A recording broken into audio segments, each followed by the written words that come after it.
Class 6th students, today I will teach you the chapter 4 maps in SST subject. Let's learn maps and their types, comparing maps and globes, component of a map. What is map? Map are representation of the earth as a whole or a part of it. Map earth का एक representation है, मतलब अर्थ को एक paper पर दिखाने का एक माध्यम है. क्या है मैप? अर्थ को, जहां हम रहते हैं उस अर्थ को पेपर पर दिखाने का एक माध्यम है. पूरे अर्थ को भी दिखाया जा सकता है और उसके किसी एक पार्ट को भी दिखाया जा सकता है मैप में. Refer to by many people almost every day. A map appears to be simple, but only a few really known their importance. Different types of maps are used for a wide range of purpose. For reference, maps make sense of otherwise confusing data and help provide a better understanding of the world. Map हमारे लिए एक important document है. क्यों? हम उसको जब study करते हैं तो हम अपने वर्ल्ड को और अच्छे से समझ पाते हैं और बहुत से डेटा और बहुत से कामों के लिए मैप्स की बहुत इम्पोर्टेंस है. Atlases, books of maps, are collection of maps of regions, countries, continents or the world. Book, map के बुक को एटलस बोलते हैं और वो एटलस में क्या होता है? ढेर सारे मैप्स होते हैं. रीजन मतलब एरिया वाइज, कंट्रीज देश के हिसाब से, कॉन्टिनेंट महाद्वीप के हिसाब से, वर्ल्ड और पूरे वर्ल्ड के. The word map has been derived from Latin term mappa mundi, meaning chart of the world. Latin word mappa mundi से लिया गया है मैप वर्ड, जिसका मतलब है chart of the world, world का एक chart. Maps are one of the most important tools on earth. Each and every map has a purpose and given specific information about a place. To read a map, we need to understand its language and type. जब हम maps को study करते हैं तो हम देखते हैं कि मैप्स डिफरेंट टाइप के होते हैं.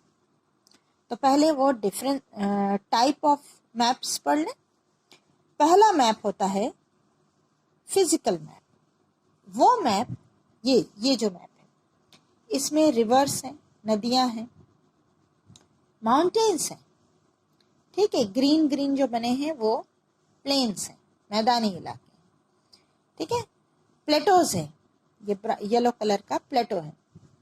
ये सारी चीज़ें जो फिजिकल फीचर्स, जो कि हमारा नेचुरल होता है, वो जिस मैप में दिखाया जाता है उसे क्या कहते हैं? Physical map.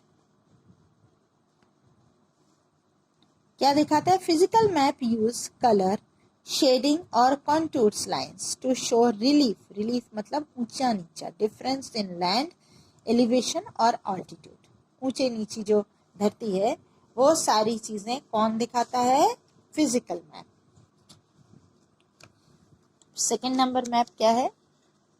उसको कहते हैं पॉलिटिकल मैप. सेकंड नंबर है पॉलिटिकल मैप, ये वाला मैप जिसमें स्टेट्स हैं. ठीक है, और स्टेट्स और बड़ा हो जाएगा तो सिटीज भी आ जाएंगे, सिटीज को और बड़ा करेंगे तो गांव भी आ जाएंगे. ठीक है, विलेजेस भी आ जाते हैं.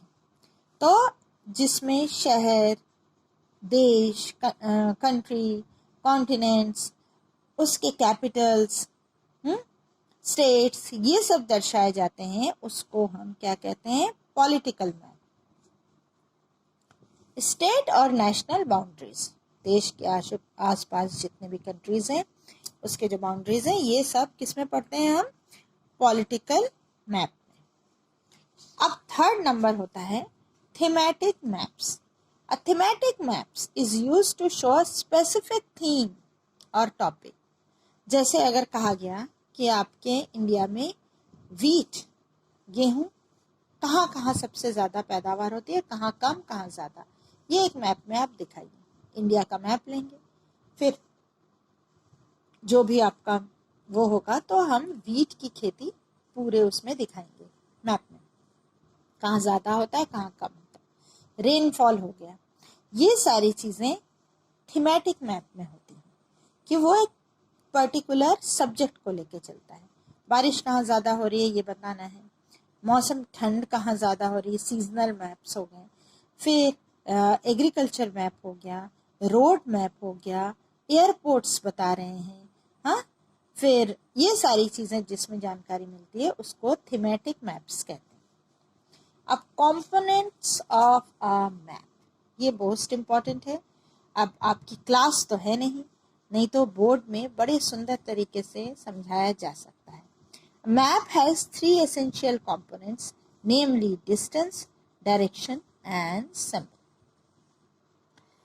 मैप में सबसे मज़ेदार बात, आपका अगर सोच लीजिए कि जबलपुर का मैप है, तो क्या जबलपुर के बराबर की शीट लगेगी मैप बनाने में? नहीं लगेगी ना. एक छोटे से पेज में, जो आपकी कॉपी का एक पेज होता है, उतने बड़े में हम एक पूरे जबलपुर को ड्रॉ कर सकते हैं. उसके लिए हमें मैप का और 2 डायमेंशनल होता है. उसमें आपकी ऊंचाई या आपके मदन महल की पहाड़ियाँ तो नहीं दिखेंगी ना, वो बस शेड में दिखेंगी. तो लंबाई और चौड़ाई होती है, length and breadth only, 2 dimensional होती है. और मैप को उस डिस्टेंस को, अर्थ में जितना डिस्टेंस है और वह पेपर पे जितना डिस्टेंस है, उसका एक तरीका होता है, उसको स्केल कहते हैं. पहले तो हम डिस्टेंस समझ लें, फिर हम स्केल के बारे में भी पढ़ेंगे. देखो, द एंटायर वर्ल्ड और a part of the world to a small sheet of paper. इतने छोटे में क्या वर्ल्ड आ जाता है, लेकिन आ जाता है मैप में. This helps us to finding the actual distance between 2 places. Since an accurate map represents the land, each map has a scale. आया वर्ड, क्या आया? स्केल. एक स्केल लिया जाता है. स्केल मीन्स आपका जो घर में आपके बॉक्स में स्केल होता है वो नहीं, एक हम मान के चलते हैं. जैसे अर्थ में, जैसे जबलपुर का मैप बना रहे हैं, तो हम 1 kilometre is equal to, map में हम रखेंगे 1 सेंटीमीटर. तो फिर अगर हमको हाउसिंग बोर्ड से आधार ताल दिखाना हुआ तो हम 3 सेंटीमीटर या 2.5 सेंटीमीटर, जितना भी किलोमीटर है हमारा, 2.5 किलोमीटर है हाउसिंग बोर्ड टू आधार ताल, तो हम 2.5 सेंटीमीटर जिस भी डायरेक्शन में है, डायरेक्शन भी समझ में आता है, होता है मैप में, तो उसमें हम इधर हाउसिंग बोर्ड लिखेंगे, उधर आधार ताल लिखेंगे. ऐसे करके जब हम मैप बनाएंगे तो एक बड़ी सी शीट में, एवरेज शीट में, सेंटीमीटर में जब हम किलोमीटर को कन्वर्ट कर लेंगे तो जबलपुर का मैप आसानी से छोटा और एक्यूरेट बनेगा. जब हम जबलपुर के मैप को स्टडी करेंगे तब हम 1 सेंटीमीटर इज इक्वल टू क्या पढ़ेंगे? 1 किलोमीटर. जहां आप स्केल में रख के 2 जगहों के बीच का डिस्टेंस देखेंगे 5 सेंटीमीटर आ रहा है, सोच लीजिए ये जगह कितनी किलोमीटर दूर है? 5 किलोमीटर दूर है. अंडरस्टैंड हो रहा है? बहुत अच्छे से इस चैप्टर को समझेंगे. हम कोशिश करेंगे कि बिना बोर्ड के भी आपको उतने ही अच्छे से समझा सकें. ठीक है, हो गया. क्या हो गया? ये आपका डिस्टेंस. सेकेंड नंबर है स्केल. बार स्केल. डिस्टेंस का ही एक है बार स्केल. देखो, किलोमीटर और माइल्स में कन्वर्ट किया गया है. मज़ेदार बात यह है कि जितना बड़ा एरिया होता है हम उतना छोटा स्केल लेते हैं. छोटा स्केल मीन्स जैसे 100 kilometre is equal to 1 centimetre. तब हम वर्ल्ड बनाएंगे, है ना. वर्ल्ड का मैप जब हम बनाएंगे तो naturally 1 kilometre is equal to 1 centimetre लेंगे तो ये तो पॉसिबल ही नहीं है. तब हम एक बड़ा सा स्केल लेते हैं, मतलब छोटा सा स्केल लेते हैं, स्केल की जो वो है वो छोटा कर देते हैं, ठीक है। तब हम बड़ा मैप बनाते हैं। और जब हम छोटा मैप बनाते हैं, मतलब एक जबलपुर का या एक हाउसिंग बोर्ड का मैप बनाते हैं, तब हम 1 centimetre is equal to 500 metre भी ले सकते हैं, 1 किलोमीटर भी ले सकते हैं, ठीक है। तो ऑपोजिट होता है स्केल का तरीका कि स्मॉल स्केल मैप में लार्ज एरिया होता है और लार्ज स्केल मैप में स्मॉल एरिया होता है। ध्यान से देखिए, ठीक है। Small scale map large area के लिए यूज होता है, large scale map small area के लिए यूज होता है। ओके। सेकेंड नंबर है डायरेक्शंस। यस, मैप में डायरेक्शन थोड़ा डिफरेंट होता है। हमें पता है कि जहाँ से सन राइजेस होता है वो ईस्ट होता है, बट मैप में जब हम मैप को सामने रखते हैं तो उसका जो ऊपर पोर्शन होता है वो नॉर्थ होता है, अपर पोर्शन। उसका just opposite south, left hand side west और राइट हैंड साइड ईस्ट होता है। देखो ये दिया हुआ है यहाँ, नॉर्थ साउथ वेस्ट ईस्ट, और उसके बाद north east, south east, south west और ये नॉर्थ वेस्ट, ठीक है। क्लियर? इससे हम जगह कहाँ है, किस डायरेक्शन में है, ये समझ पाते हैं। Okay. The first thing to note in a map is the direction.